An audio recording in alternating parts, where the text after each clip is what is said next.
Hi, my friends.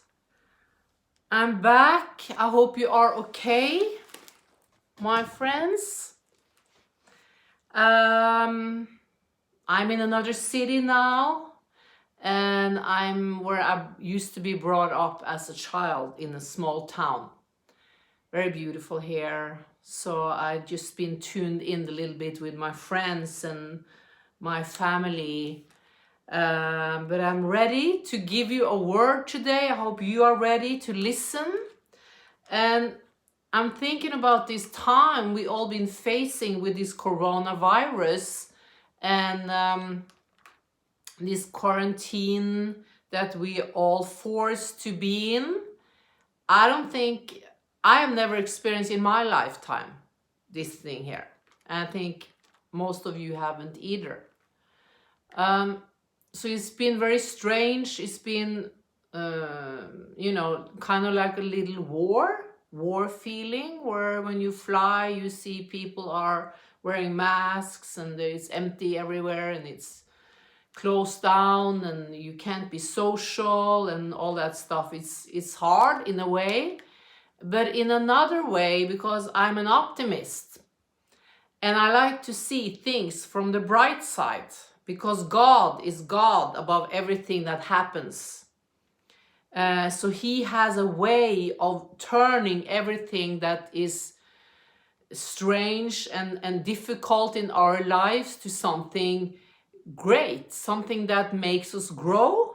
And I've been seeing this time as an opportunity for many people to calm down a little bit, to meet themselves and to have a special time with God where you listen to his voice, and maybe he managed to reach deep down in your soul and started that healing process in you that he's been longing for many years.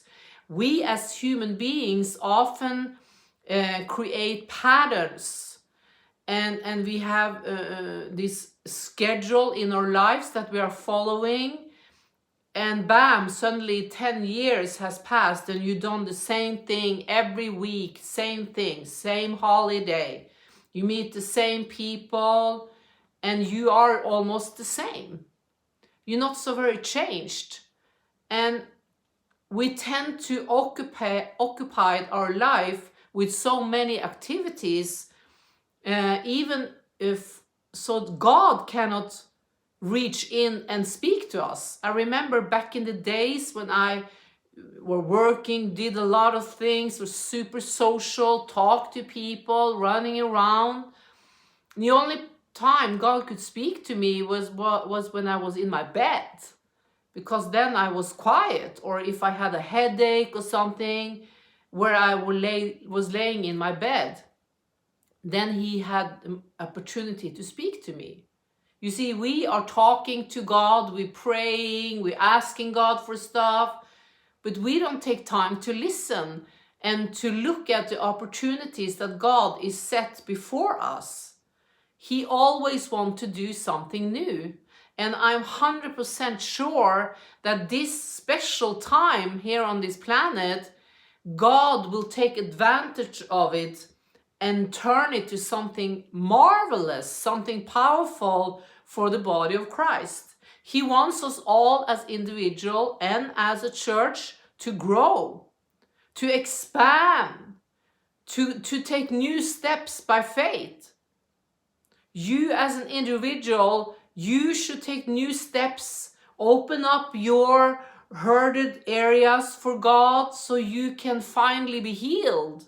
Or maybe you are afraid of letting in people in your life.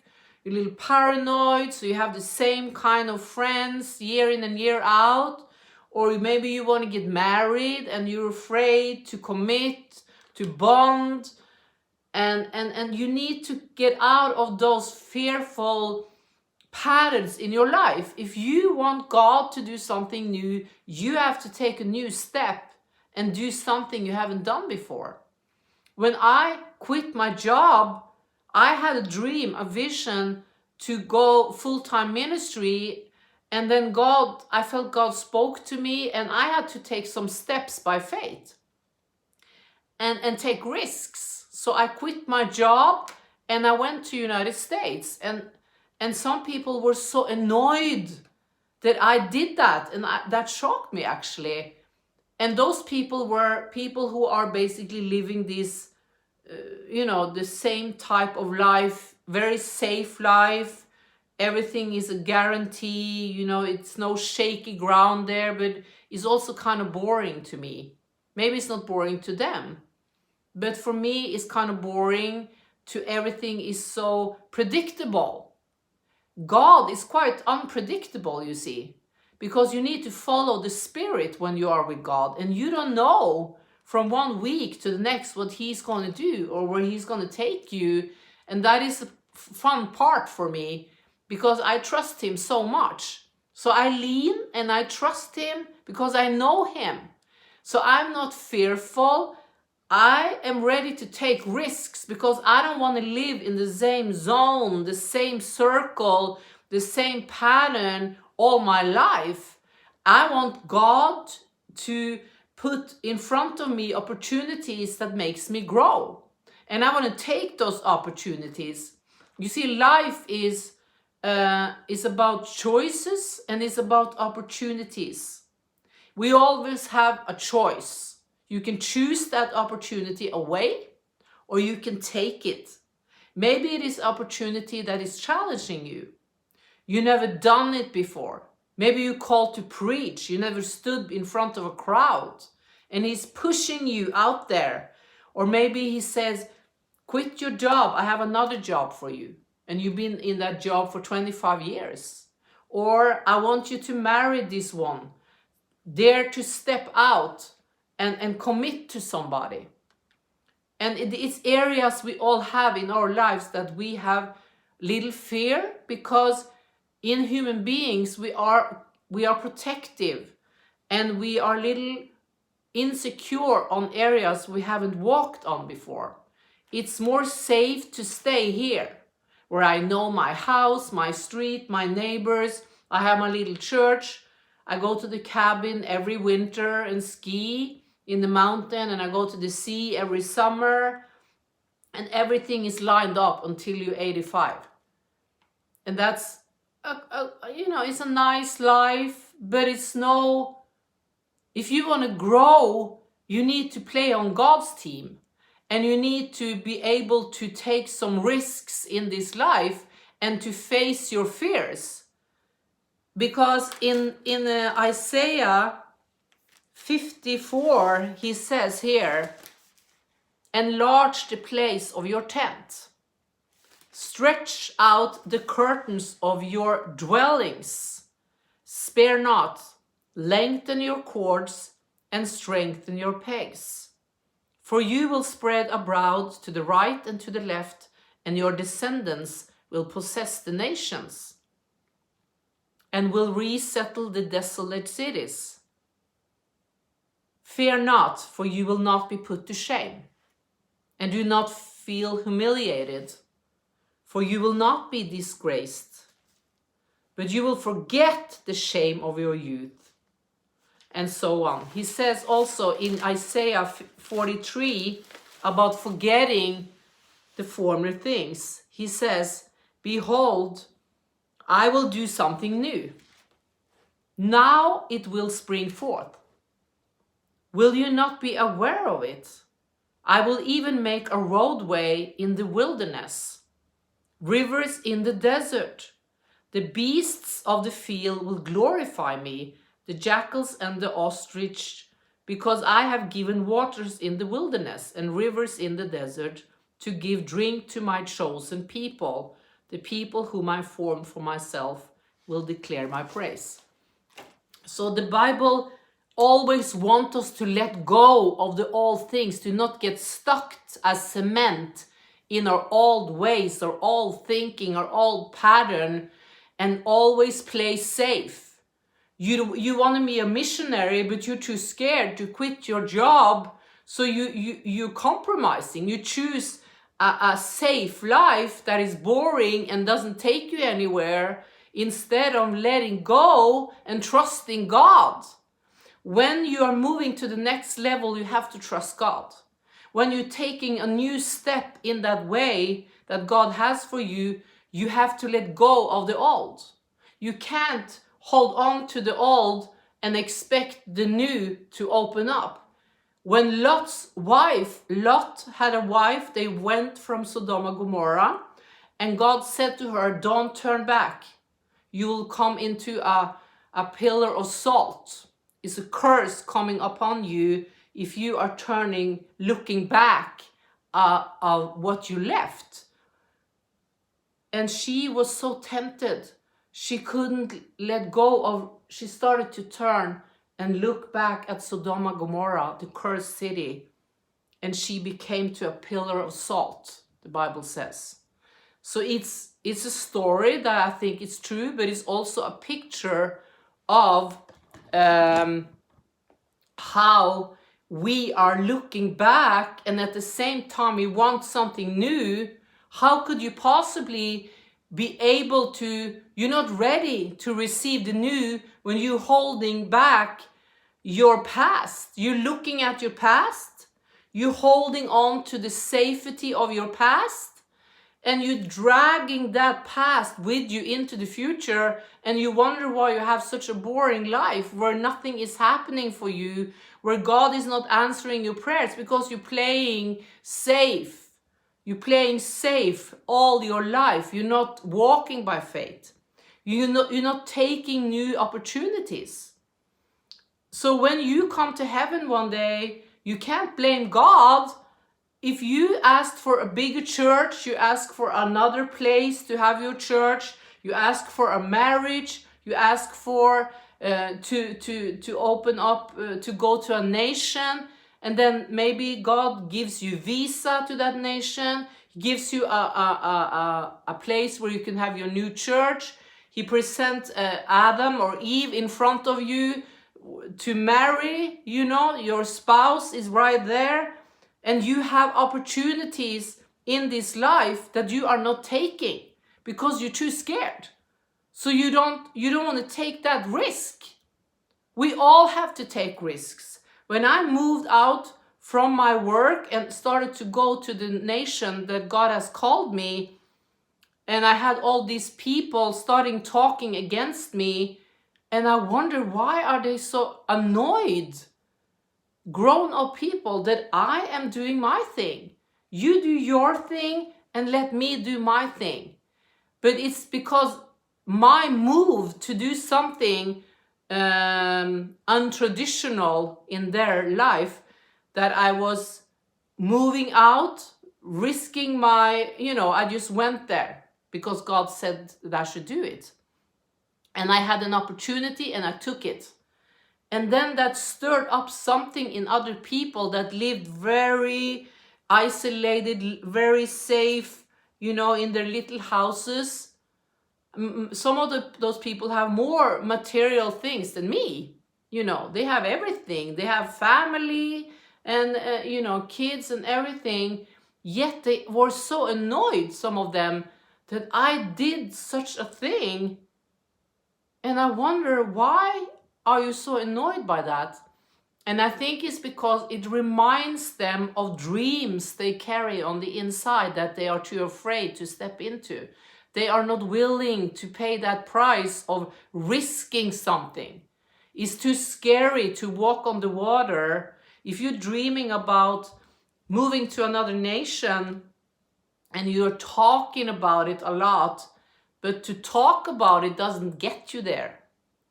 You have to actually do it, because this life goes pretty fast, and you end up being 85 and sitting there in your rocking chair and a little disappointed over your life that you had so many opportunities to go places, to meet people, to get married, to have a ministry, to have a bigger church, to start a better job, to expand, to develop yourself, to have new, greater friends, but you didn't take the chances because you were too afraid. You didn't want to pay the price of risking something.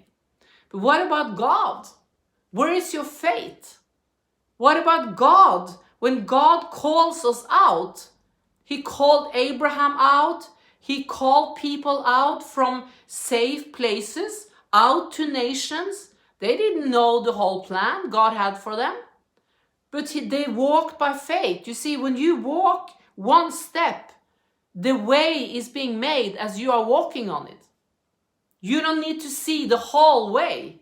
You don't need to see the end of that way. You just need to trust God and start walking.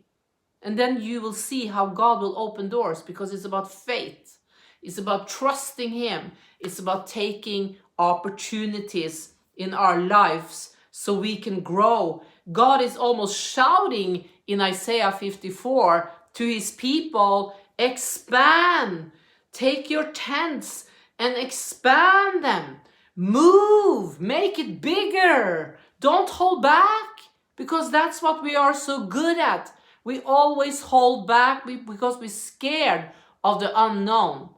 We're safe here in our little club, our little gang of people, our little church where we have so cozy interior and we have decorated and painted. We don't want to move that. It's going to be, in one way, you don't like change. You don't like change in your life. You like it safe here. At the same time, you're bored to death because you want something to happen in your life. But you're not willing to pay that price of taking risks and just doing it. And maybe when you're daring to do it, some people will react on it. So what? So what? If people say stuff, they will still say something. And they react like, why are they moving to that building? Why couldn't they stay there? Why did they sell their house? Why did they move to that nation? Why did she get married to that guy? People are so annoyed of change, not only in their own life because they're too scared, but they are annoyed of other people changing their lives too. And God is, in his nature, as I know God, he is always changing. The Spirit of God is always doing something new.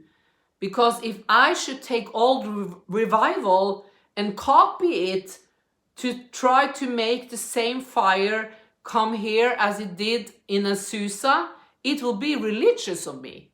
I will take something old that God is finished with.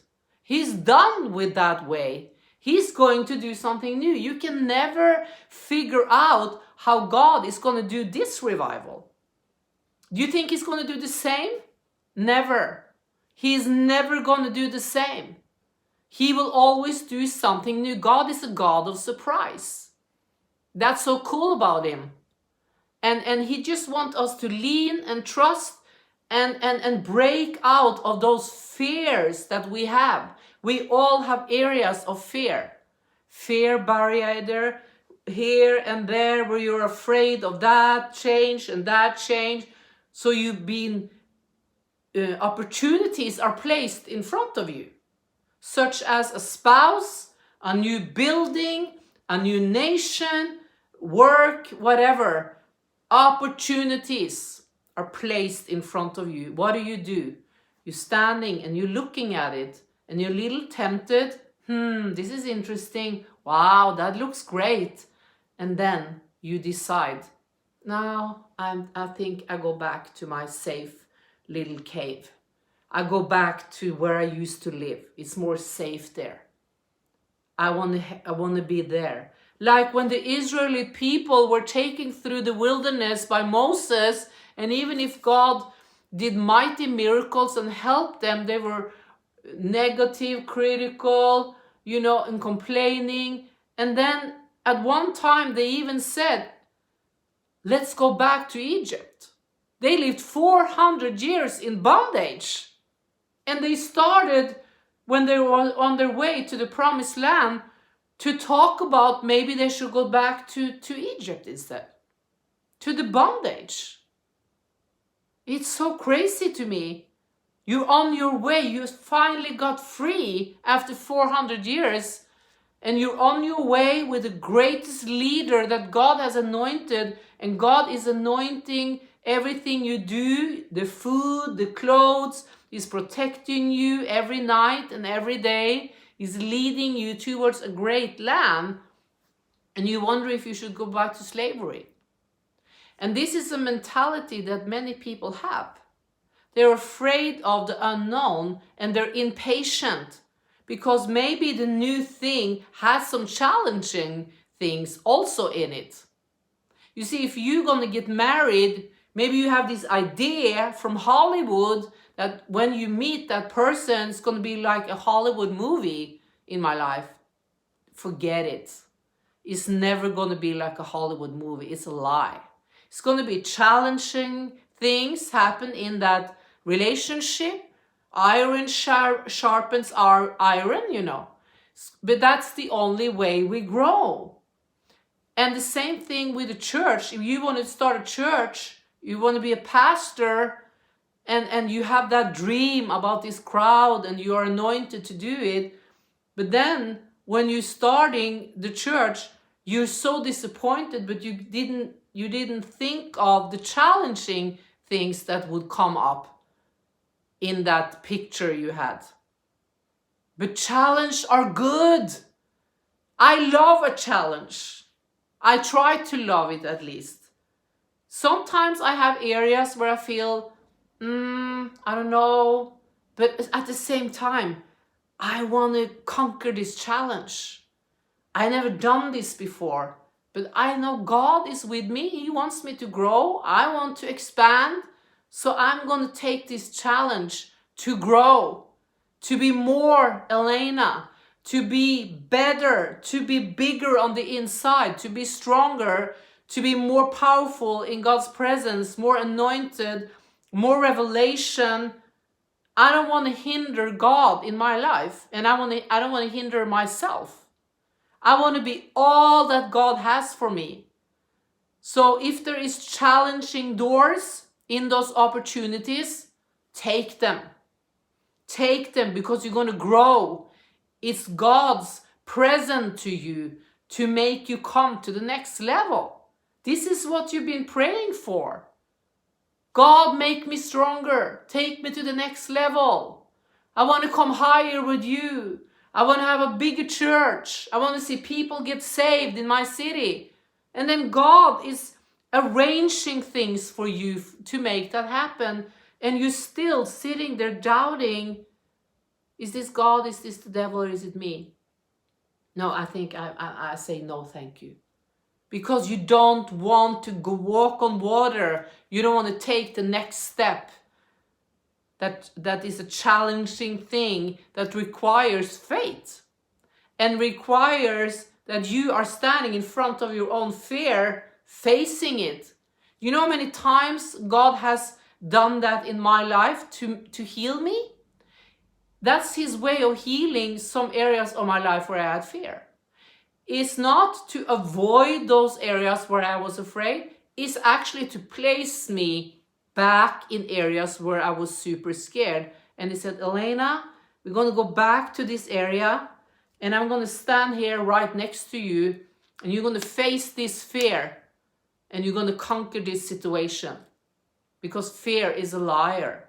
Fear is from hell, and it's hindering us to move to the next level. Fear is saying, this is going to be a catastrophe. This is never going to work. You're never going to have a happy marriage. You cannot go to that nation. It's going to be a catastrophe. You can't buy that building. Oh no, what will people say? What will your friends say? Oh, don't do it. And you listen to all those voices, and then you decide, thank you. It's a nice opportunity, but I don't think it's for me. So I'm going to turn it down. So sad. Don't turn it down. Let this quarantine, this coronavirus time, be a time where God got a hold of your soul and changed you from the inside. He started healing you, where you show yourself and God that you are a changed person and you're ready to take new steps If you want change, you have to do something you haven't done before. Otherwise, you will just walk around in circles and be depressed and sad and angry and bitter because you never took those chances. And when you're 90, you're sitting there regretting, oh, why didn't I do it? It's a waste of energy to regret. You living today, now is your life, now is the time. God is here, He's watching over you, He has great plans for your future. Step into it, my friend. Take a new step of faith right now, and you will see God will support you, He will bless you, He will anoint that step, and He will give you another opportunity for the next step after that. That's how it works, and it's so exciting. It's so exciting to live with God. You don't need to know, you just need to trust and take those opportunities because they are presents from heaven. You don't need 100,000 confirmations. You just need to trust God and walk by faith. Okay, that's my word today. I see you soon, my precious friends. Have a great afternoon or night. Bye-bye.